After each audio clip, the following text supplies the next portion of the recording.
We're All live. right, we're live. We'll give people a minute or two to come in. How's it going? How's California? Good. It's really nice. I'm out here staying at David's place while they're out of town, so it's fun. It's nice. It's nice to wake up to palm trees and 75-degree weather. Obviously. Yeah, we've had some warm weather here, but all of a sudden it's like end of days looking outside since this afternoon. It's I like heard there's all a blizzard dark. coming this weekend or something. Yeah. Yeah. So, Yeah. I heard that. I heard that. So it's a nice break. It's a nice break to be out here. It's been a while since I've spent like more than 3 days out here and not like in a conference or not speaking at a conference or something, but just like being, which is cool. So I'm actually finding it really healthy for my writing. I was in a little bit of a writer's block funk for a little bit over the past few weeks, and I think the change of setting has kind of knocked me out of that, which is good. yeah, I feel like I feel like I'm in the same boat, and I need just like a break from it for a while. But I'm still doing the same stuff, so I need a break in some other activities, like you're saying. You should go up. You should go take a trip up to Wisconsin. Stay at my farmhouse up there. Like you know Sam Rosen, right? Yeah. Sam's been up there like a handful of times with his family. He was just there last weekend, and he's just like, it's such a refreshing just break. It's just for a short weekend, like 2 days or something. But Yeah, it feels like you're gone for like 5-6 days because it's just everything's slower out there. Yeah. So if you ever want to use it, you're free to do that if it's a Okay. helpful moment. I'll just do to it. kind of break away. It's like a 3-hour drive. Totally. Yeah. Okay. I'll do it. Yeah. Mi casa es su casa. All right. Do I need to wait though? Is it like really difficult if it snows? Yeah, I wouldn't go if it's snowing heavily. Yeah. Yeah, I wouldn't do that. But like some other time when it's just cold but not snowy, it's easy. Right on. Sometimes it can get pretty snowy up there, and then the streets aren't plowed the same way. And all Right. that, so. Right. Is anything you want to talk about? Anything on your mind?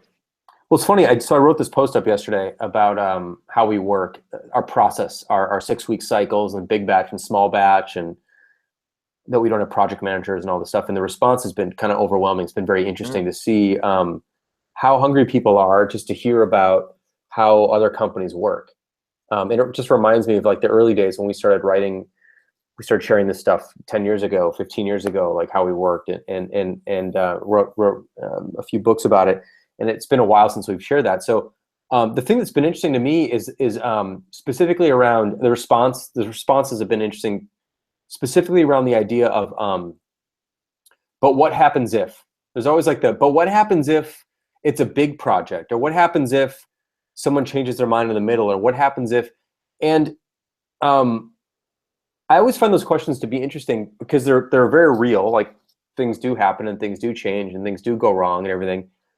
But I don't think you need to design for those things. I think you just deal with those things as they come up. But it reminds me, it comes up all the time in questions like, but what if? But what? Everyone's like always worried about the worst case scenario. And so they tend to make these really complicated process structures to deal with the worst case scenario, something that shouldn't be happening very often at all. And if it happens, it should happen once or twice a year, max. It shouldn't be happening all the time. So it actually points back to a bug, to me, like a bug in the company. If you're always running into these moments where things are like blowing up in your face constantly, or people are changing their mind radically every 3 weeks or something like that. So it's just interesting to hear that those are the main questions that always tend to come up with process discussions. But what if, that kind of stuff. Yeah.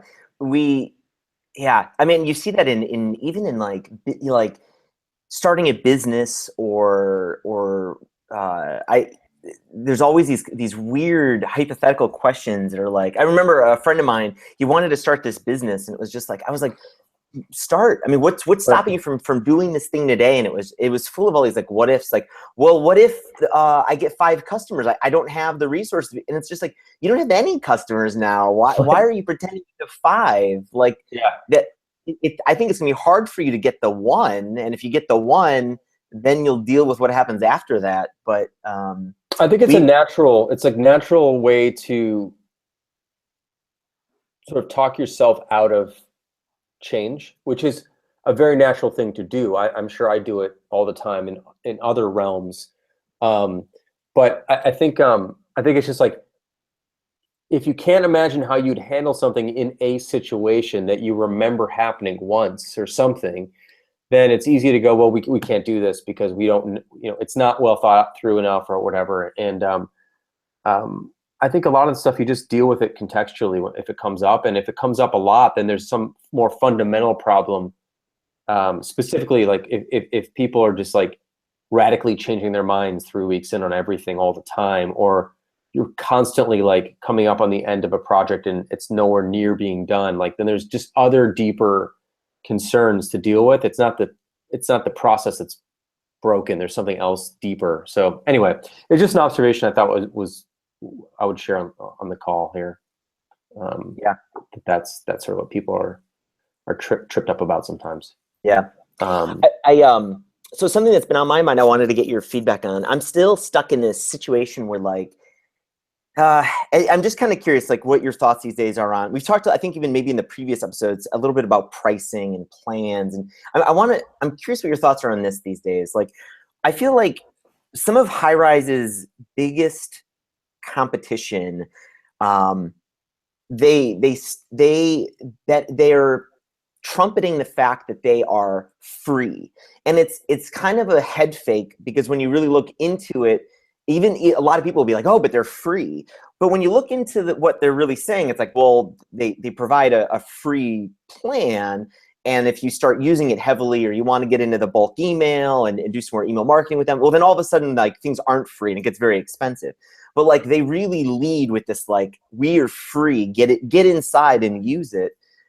And like, you guys, I mean, you guys were like one of the, revolutionaries, of freemium, like back in the day, right? Like 2005 or whatever, with free plans. Like that was a big thing. And then I think you guys got away from it. And there's posts that you guys have written about how, like, getting into the paid plans have worked out well for you guys. I'm just kind of curious what your thoughts are on that these days. Yeah. Because, we still, High-Rise presents the plans. We really encourage you to give us a credit card. You and I have talked about, like, we should be getting people more away from the friction of providing a credit card. But I'm still kind of a little bit stuck on whether or not we should be trying to get people into a timed trial that still ends, or if we should be trying to get as many people as we can into the product that's just free forever, very limited somehow. But I don't know. I'm still really in debate whether or not we should be doing trials, or really going back to and embracing that, like, free version, free forever kind of thing. Yeah, we've gone back and forth on this, I think maybe 4 or 5 times over our history. We launched in 2004. We had a free plan. Every paid plan had a free trial, but we also had the free plan. And with BCX, we had no free plan. We beat Basecamp 2. We had no free plan. We had 60-day free trials. We originally had 30. I think we tested it, and then we found 60 was better, so we went to 60. Then we launched something called Basecamp Personal, which was a one project version of Basecamp for $25 one time, which is another way to, like, help the people on the low end who couldn't afford it, sort of, they could, like, pay as they went, in a sense. So there's like another version of to me, it's not just, their options aren't just like paid or free. There's like different versions of paid, thinking about who the customer is. There's like different price points, but anyway, fundamentally. And then for Basecamp 3, we launched it with everyone started on the free plan. Everyone, you couldn't even buy it off the bat. And then you had to, when you wanted to make a second project, basically, then you'd have to upgrade. Yeah. And then we just switched that again a year into Basecamp 3. Now there's no free plan at all, and everyone gets a 30-day free trial. But you come in not on a plan. You just come into Basecamp. So you sign up for Basecamp. There's no plan choosing. There's no choice. You just sign up. You get basically the unlimited Basecamp. You use it as much as you want. And then 30 days in, you got to decide, like, do you want to keep using it, or do you not want to use it anymore? And so that's what we're currently on. And we just passed like the 30-day mark, I think like a day or so ago, for the first cohort after we changed the price or the business model. So it's too early to say if it's working or not. It's currently very encouraging, but it's still too early. Yeah. But the reason we did it was because I keep changing my mind on this, first of all. So like, I might change my mind again, even on the call. Sure. But I feel like, look, Basecamp is an amazing product. I think there's nothing else like it in the market. I think it can radically change your business in a whole bunch of really fundamental, important ways. And I think it's worth paying for. And if we aren't able to convince people of that, then we need to work harder at that versus giving them a free forever thing where they can sort of not really commit to it. Like, I want people who want to make their business better. That's the kind of customers I want. And I want them to commit to giving a shot. Yeah. And maybe 30 days isn't enough time. Maybe they need more time. So maybe that's something we should tweak. One thing we've talked about is doing a full 1 year money back guarantee. We're probably going to do that next year. Probably going to test that idea next year. I just want to get rid of all the risk, but I want people to make a commitment. Because I think when you make a commitment, you're like, okay, we're going to try this. We're going to make this work. Versus like, I'm just going to toe dip and dabble and whatever, it's free, who cares? And we've also seen that people who pay or are on trials tend to have more engagement at a certain level because they're just kind of like, they're in the mindset of we're going to use this thing versus like if it's free, it's like, whatever. It's just free and there's a million free things and I'll just jump from one free thing to another, that kind of thing. Now, that's not to say that some people can't afford it. So there's different groups here. There's the group who like doesn't want to pay for it at all, flat out. Like they're just like, it's not even if they can afford it or not. They're just like anti-paying for things, right? So there's that group. I don't care about them. They can go elsewhere. Yeah. Then there's the group that isn't sure, so they want to try it. And maybe they thought it was useful but not worth the price, but they might want to continue using it. And so we're losing them currently. Okay. And right now we're okay with that, but maybe we shouldn't be, but we're okay with it. One thing we've thought about doing, and we're going to probably do soon, is when the trial's up. So we basically send a few emails reminding people when the trial's up. When the trial's up, our trials are 30 days. We want to have an option in the email saying, hey, do you need more time? Are you not sure yet? If you're not sure yet, click this button and you can extend your trial by 30 days. So then you'll get another 30 days to keep trying it. So I want to try that to see if maybe it's a matter of like people aren't 30 days might not be enough. They want more. So there's that audience. Then there's also the audience who actually flat out can't afford it, but they would be happy to pay for it. It's just too much. And we're losing them because normally they might go to like a free thing and then maybe one day they would grow into a pay thing, right? Yeah. So there's like a lot, I think there's a lot of nuance and there's a lot of different groups and kind of have to decide which ones you want. So for us right now, I want customers who want to make a commitment to us because we're making a commitment to them. So I want people who want to pay for the product. I don't want free users forever. Okay. So we've decided that. But I do think we're losing people who simply can't afford it. Maybe they're one or two or three people. And I think we're going to work on an idea for them as well. What I've been telling them, right, here's actually what I've been doing. Whenever someone writes in an email saying, we have fewer than 3 people, it's just too much for us.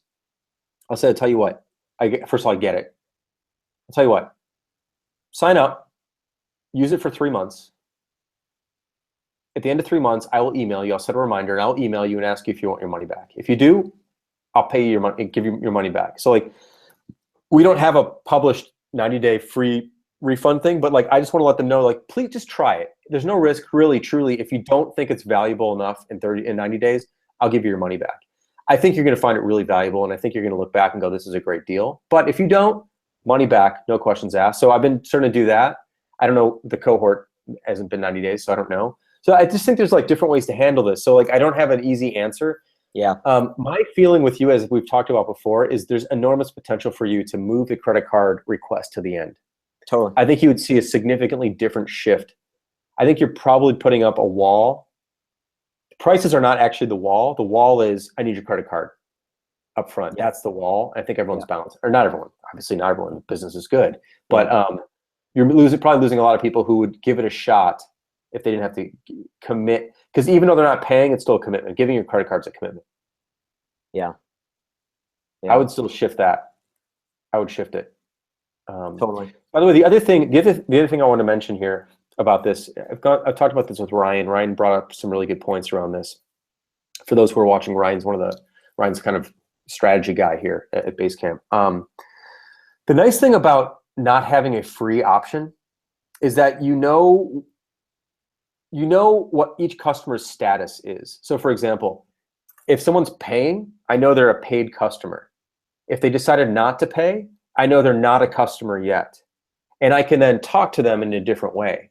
But if they're free, what I don't really necessarily know is, I don't really know where they are, like in their head. Like, is it too much? Is it not enough? Are they going to pay but not yet?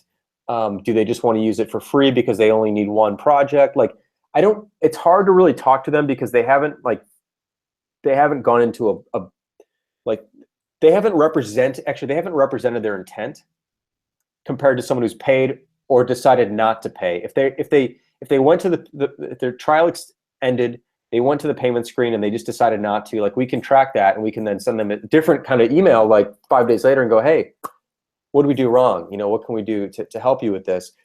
Versus someone who just continues on free forever. You don't really know where they are. And so I thought Ryan's point was really good there, because then we can target messaging and speak to people, and we have a better shot at knowing their actual situation than assuming why they're this or why they're that. Yeah. Yeah. Does that help? I don't know. I kind of ranted. No, it does help. I mean, I'm definitely going to make a change here. I mean, we're exploring all sorts of things about, kind of stepping into it a little bit. I mean, I think I talked about this on the last call, but like, there's definitely some different intentions already. Like, we've been fooling around a little bit with things like LinkedIn marketing and Facebook advertising. And one thing I definitely know, I think we're screwing ourselves over there, is, I mean, we're now meeting people in those channels, like say Facebook or LinkedIn, who really don't know what high-rise is. And because I think we do convert a lot of people who like come back to high-rise, they look it up on Google or whatever, like high-rise, and they have a less of an obstacle of signing up and giving us a credit card, because like they know they want it, right? They may know us from, just kind of following what's going on or studying it for a while. But then these folks that we're meeting, just like this is the first meeting, we have to get them into something with fewer obstacles. But anyway, so I mean, even that, like, I know we have like different types of customers that we have to, I think, handle kind of differently. But yes, so we may make a stab at just trying to do a free thing for people we're advertising to, and then move it into everybody. But we're definitely making this change, and just any talking about this helps a bunch, because we're definitely making these changes now. Yeah, and this is, of course, is just our experience. I mean, yours might vary in the whole thing. But I just like, I also, high-rise has been around almost for 10 years now too. So like you're a mature business and we're a mature business. And I think that a lot of free stuff typically will come from newcomers who are trying to establish themselves, which is totally fair. And I get that, but I don't think you need to play that game. Right. And I think at the end of the day, like those other companies who are trying to give stuff away for free, like at some point they can't. And they're going to go away, or they're going to charge people.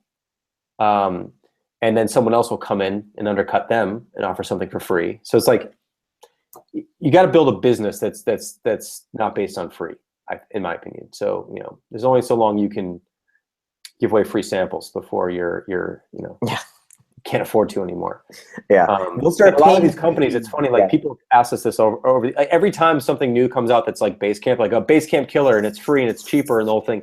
And almost all of them have gone away because they're not viable businesses. Now, that's not to say that they weren't good products. This isn't about product. It's like product and business are different things. I mean, they should be, attached at the hip, but they're different things. I'm not commenting on the quality of a product. I'm commenting on the quality of the business. And if you can't stay in business, if you don't generate enough revenue and your costs are out of control and you have too many people or whatever, and then you can't stick around, and then customers who've been relying on you, you let them down because they're gone. So, we're a stable business. We've been in business for 17 years. Hire has been in business for 10 years now as a product. People want to trust companies that have been around because they don't want to keep bouncing between this and that. So I think it's good to signal that we charge for our product. We believe in it. We think it's great, and we charge for it, and we give you time to try it for free, and we try and eliminate all the risk that we possibly can. But at some point, you got to decide: are you with us or not? And if you're with us, then this is how much it costs, and we're here for you. And let's work. Let's make this better for both of us. That sort of thing. Yeah, that's at least how I currently feel about it. If we talk next week, I might have a different point, but that's generally how I feel about it. It's actually kind of interesting. We're about to A/B test. I'll give you a little quick heads up on a test we're going to run soon. So we've changed the pricing on Basecamp. Basecamp is now $99 a month. This is for only new customers. Existing customers, grandfather and whatever their pricing was. But it's $99 a month, and there's no plans. It's just $99 a month.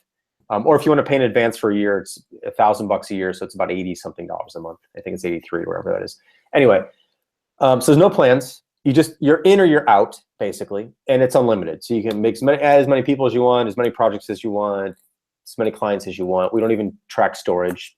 There is a limit, but we don't track it. Anyway, Yeah. But what we're going to test is on the payment page where we list the prices. We have 99 per month and 1,000 annually. You can choose. We're going to test another one which says we have fewer than 3 people in our company and we just simply can't afford it. That's actually going to be a plan option.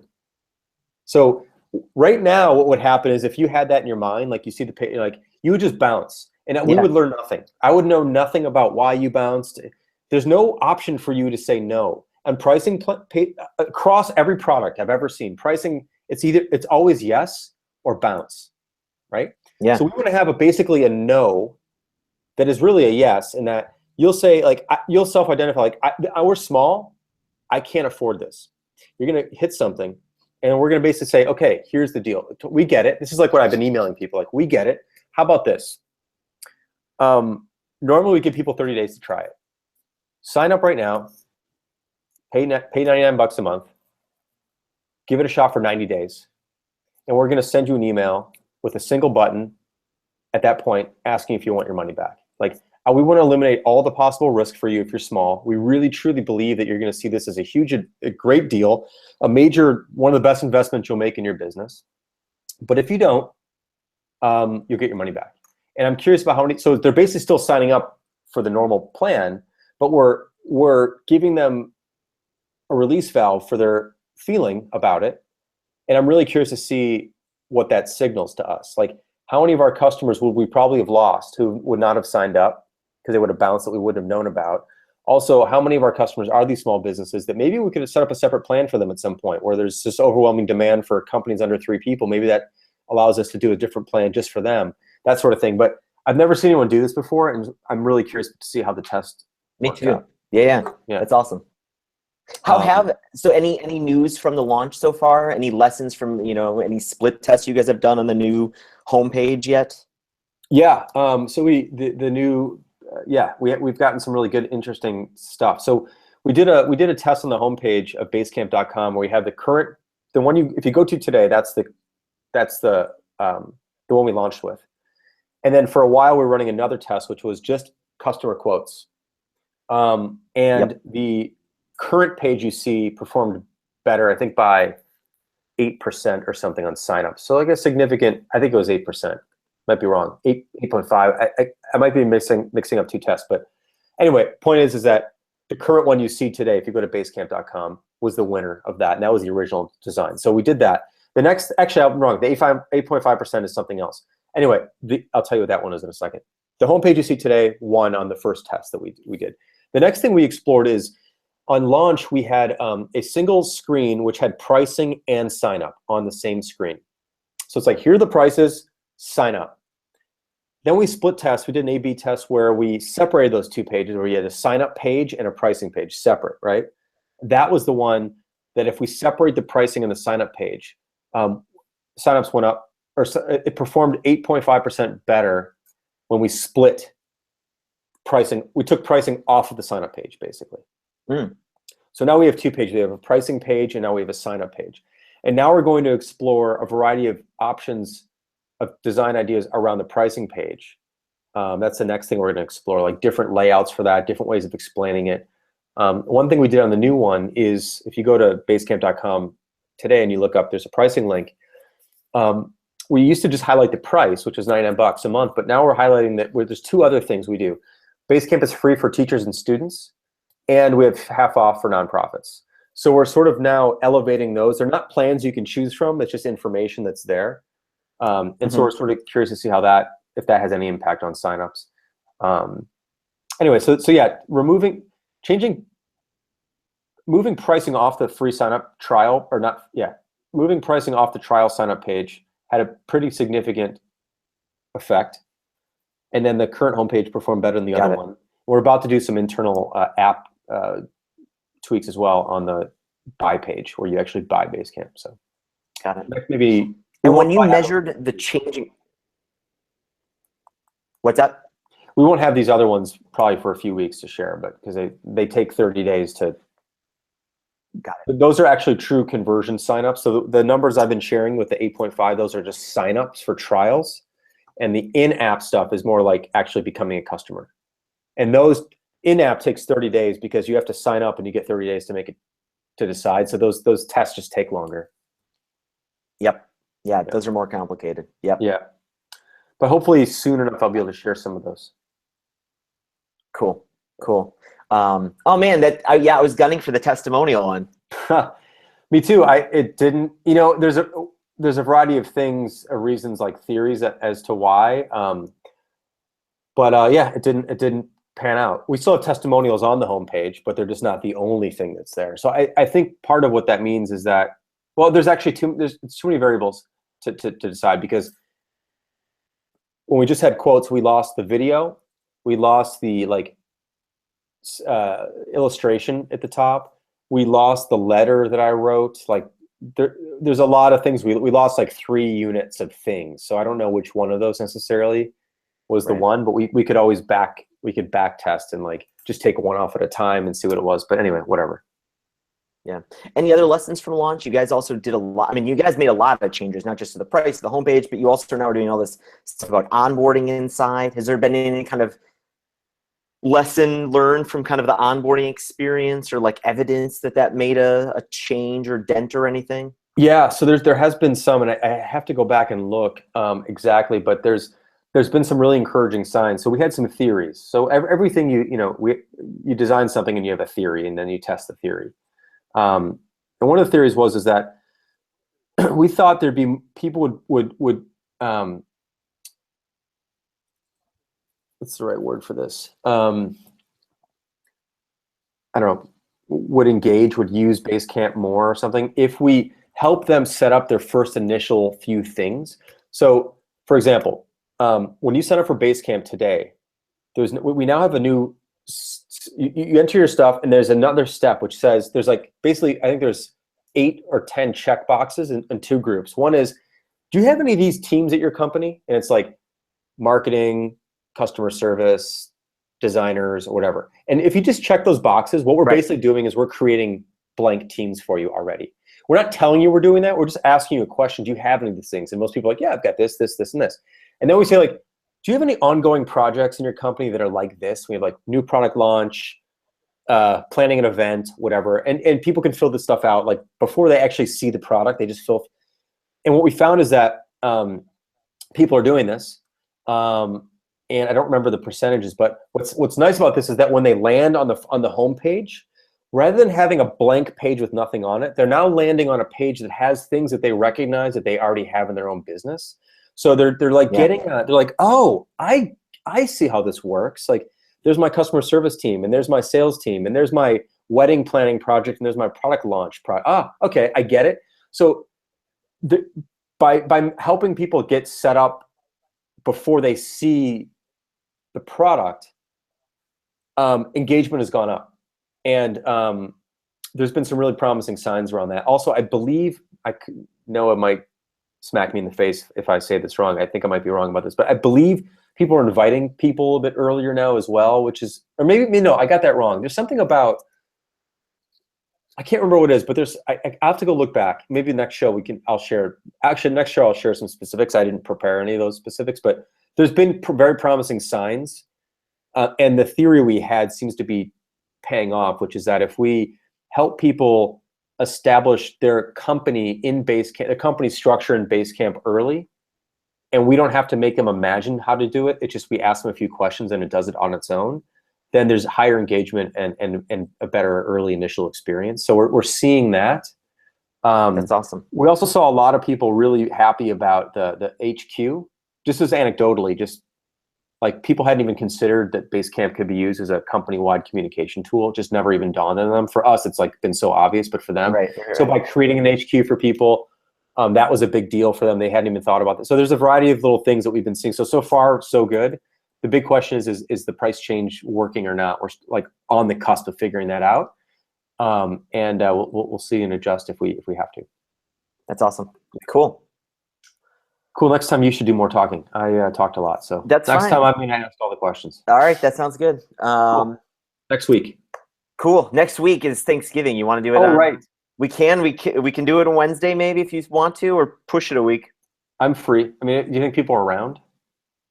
I'm around. Let's do it. We did it on like Christmas Eve last year, didn't we, or something? Something like that. Yeah, let's do that. Let's just do it because we're recorded anyway. So even if they don't watch it live, we can let's do that. So next Wednesday we'll do it.